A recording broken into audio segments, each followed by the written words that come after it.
Hello everyone, welcome back to Naysmith Gaming. I'm the Naysmith, here to give you a game to enjoy, and some questions to think about. Today I'll be playing Mystic Vale by the Alderac Entertainment Group, and our questions are going to be about risk versus reward, and long-term planning versus short-term planning. Most of the standard settings, hardest difficulty, and the random wind generators, known as leaders and amulets, are disabled.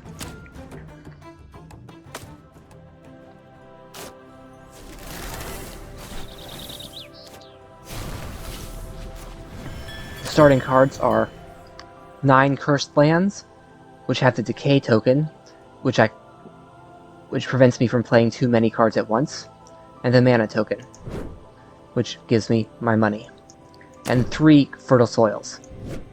3 cursed lands per slot, top, middle, and bottom. 1 fertile soil per slot. I say slots because this is a card crafting game, much like a deck building game,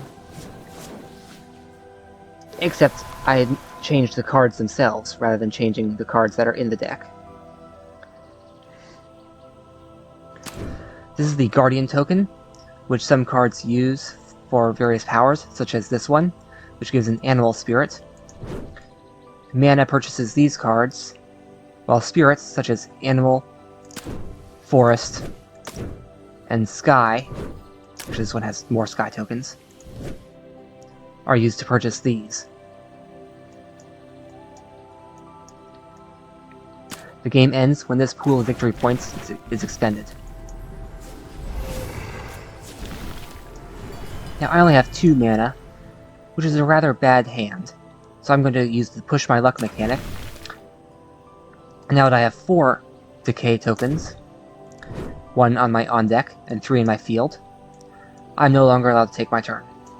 Instead, I get to flip this token, thereby giving me 1 extra mana whenever I need it, but only once. Until I use it, then spoil. That is.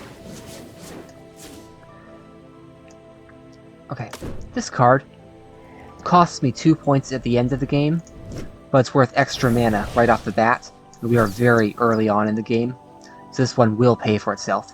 I now have a 4 mana card, so whenever it shows up, I'll have a minimum of 6 mana, because of the 2 cursed lands, which will allow me to do some bigger purchases.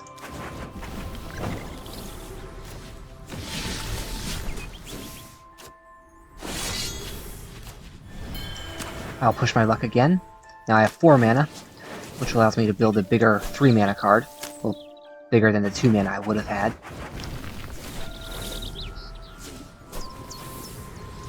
That's my 6th decay total. I have 3 more in here I am likely to spoil if I push, so I'm going to just grab a magpie. Use its deck manipulation power.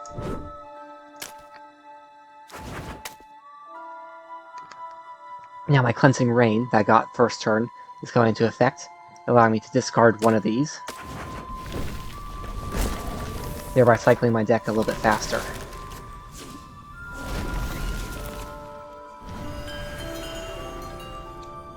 Let's push my luck. Now I'll get the Druid Song, looking to the future, because the spirits are very much not game enders, aside from a couple of ones that go over here.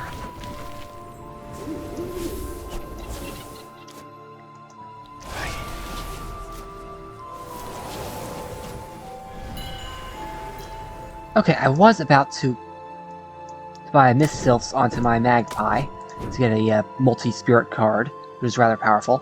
However, I've just been given the opportunity to buy a Lifebringer Seed, thereby negating one of these cursed land.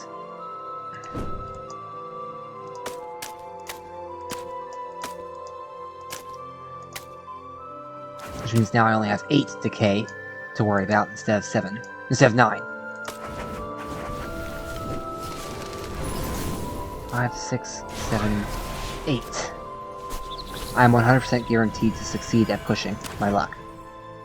Which is to say, it's not even luck. I want more spirits.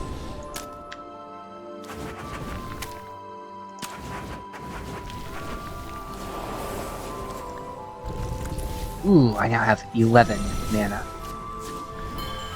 And Lifebringer cancels all curses, all decay. Which I can put Gia's Outcast right there, and it's pure gain. And I place a Sundered Land right there. Let's activate the mag... Nope. Let's not activate the Magpie. And I think I can get Ether Tree next time this shows up. This won't always show up at the same time as Magpie, so I will get the one that requires both them. Sky and Animal. And the usable advancement was the Magpie, which I did not want to put a Cursed Land back into my deck.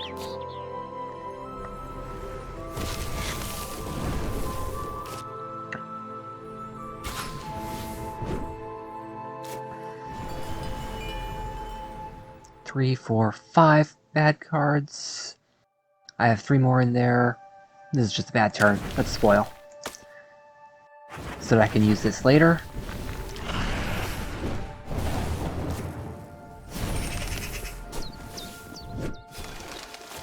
And I have just the use in mind. A pity that that yellow got that growth in the very...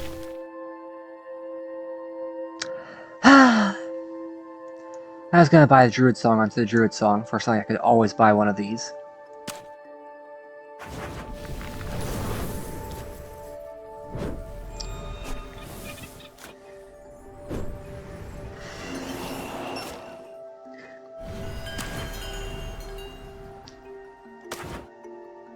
One more.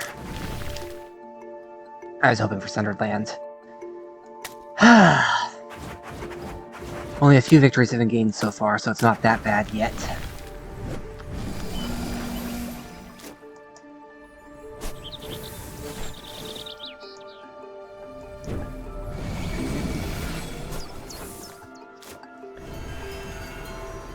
Okay, I can buy the Plow here. And I can buy Storm Elemental here. Because it is another Lifebringer. It cancels all decay, which means now I have 2 growth that are uncancelled. And thus this card allows me to play out 2 more decays, as opposed to just being a neutral card. Nope, not using that.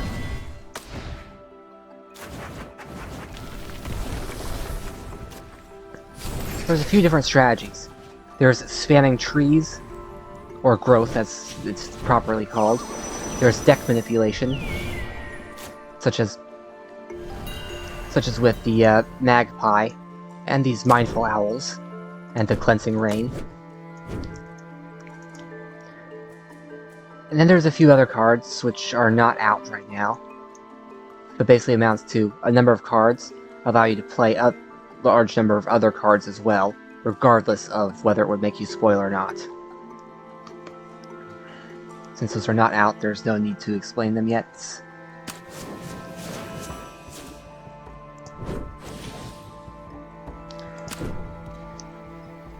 Because I am not using the actual tokens, but instead the base tokens, I do not have the evoke option, which means I only get that if I use up all of my mana, every last one of them. Which means this card is not very useful without the random wind generators. So I'll get the other one instead. Ah, looks like I got this one. Yeah, I lost a Lifebringer. I have something like 7 bad cards.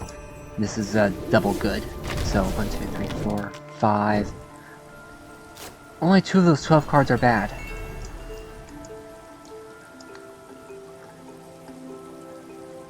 Okay. Discussion about long-term versus short-term here. This one severely restricts my ability to purchase more cards, because it will cost me lots of points to do so. But it's very long-term investment. I'm going to get it. And then because this is -2 and we're close to the end, I'm going to ignore that one.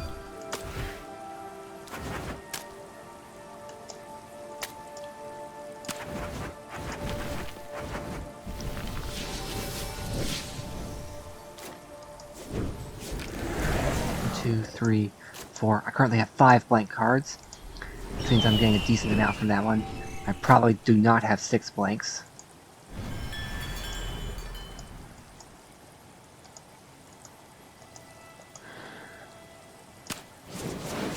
Let's get this.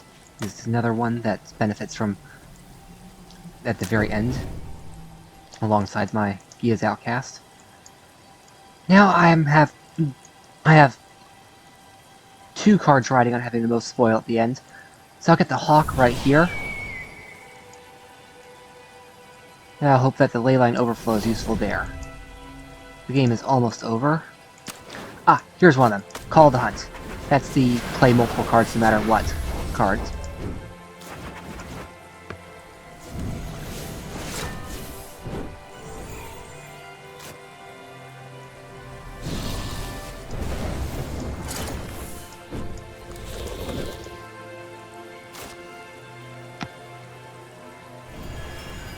And so far, a little bit of luck. Still can't buy anything. And I've lost. I was actually hoping for this one. For this card to be next.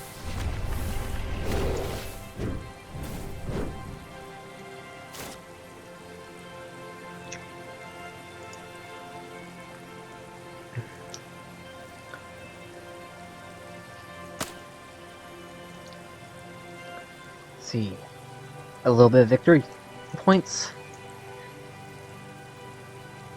That would do it! These are the I'm winning and I'm going to dab on you cards.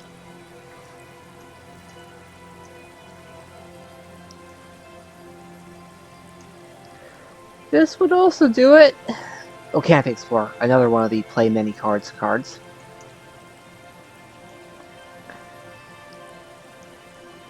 Ultimately, there is a certain amount of luck in this game. Let's try another round. Someone who gets ahead early is going to get ahead late as well.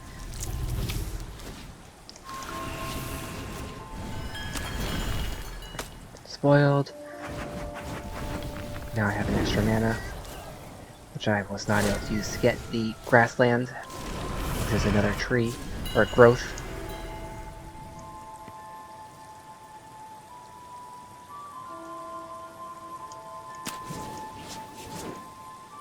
This time I'm going to play for quick rewards. Find the Hawk to try and end the game fast.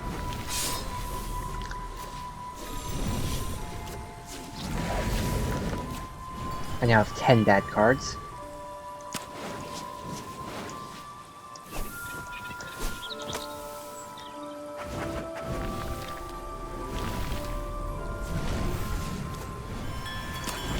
I don't particularly care what happens if I don't have some of my good ones out. So I can just keep spoiling. This is worth one at the end. I might as well snag it.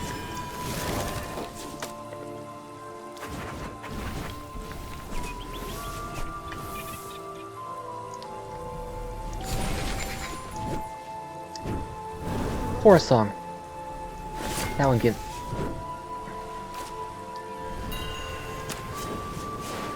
This one gives me victory, so I'll take it. I'll buy another Fertile Soil.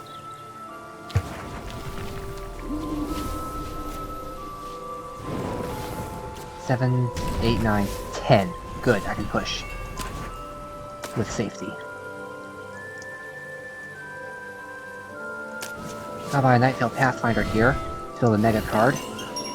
So I can use its power to buy the Bear Totem to cancel that decay.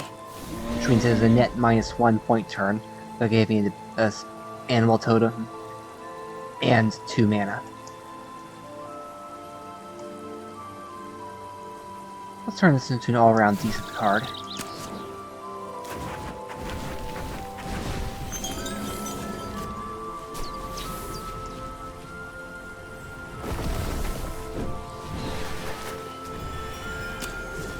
Bear, I can grab that. Let's get Beast Brother Hunter, because it gives me victories per card less than 7. There's another one, Wolf Rider, in the level 1 advancements. This is a level 2 by the 2 pips. That does mana instead of victories. Which means there are also cards that benefit from the high-risk style of lots of decay.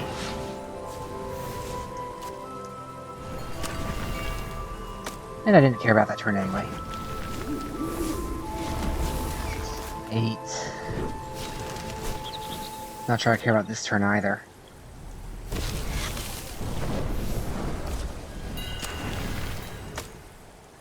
Ah, this is going to be a lot more promising.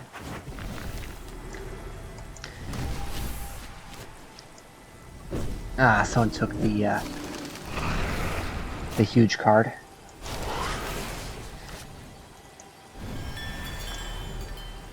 But I can get a Sundered Land to negate one of my spoil, my decay, Missiles. And I have that double bear card. This is going to make it so much more useful. Because those are now wild instead of animals.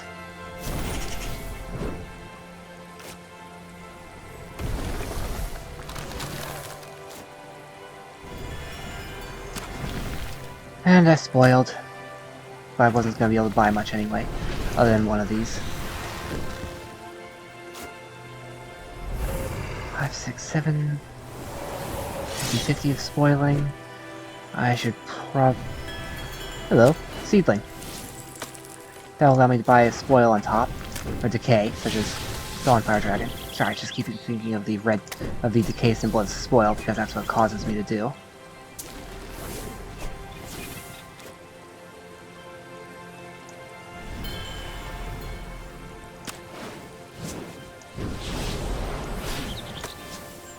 Just gained a few victories there. Not much of a turn. I appear to be losing this one as well.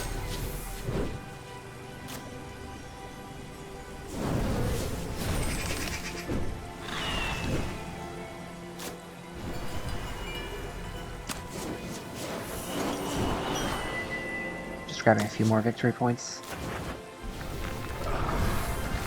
It looks like I'm likely to end the game. Depending on...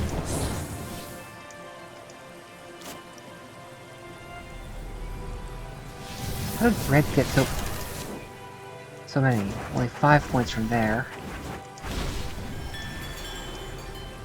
Oh, that's how. Harvest. Gain 1 victory for every helmet for every guardian on this card. 3 guardians. Highest form gives another 4. That is a huge card, and this one makes sure it shows up often. That explains it. Well, I need to push for more mana, so I can get the Dawnfire Dragon and the Blooming Arbor. Admittedly, there's not much point to the Blooming Arbor, because the game is now over, as of this guy's turn.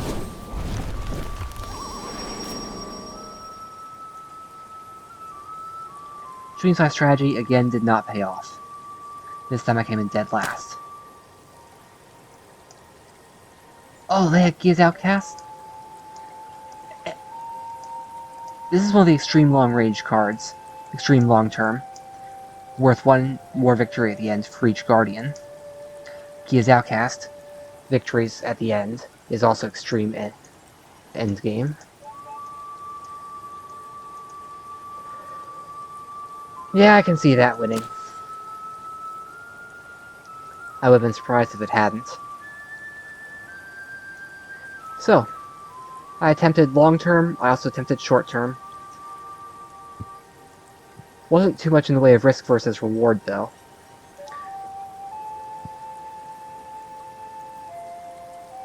Thank you, have a good day, everyone. This is Naysmith, signing out.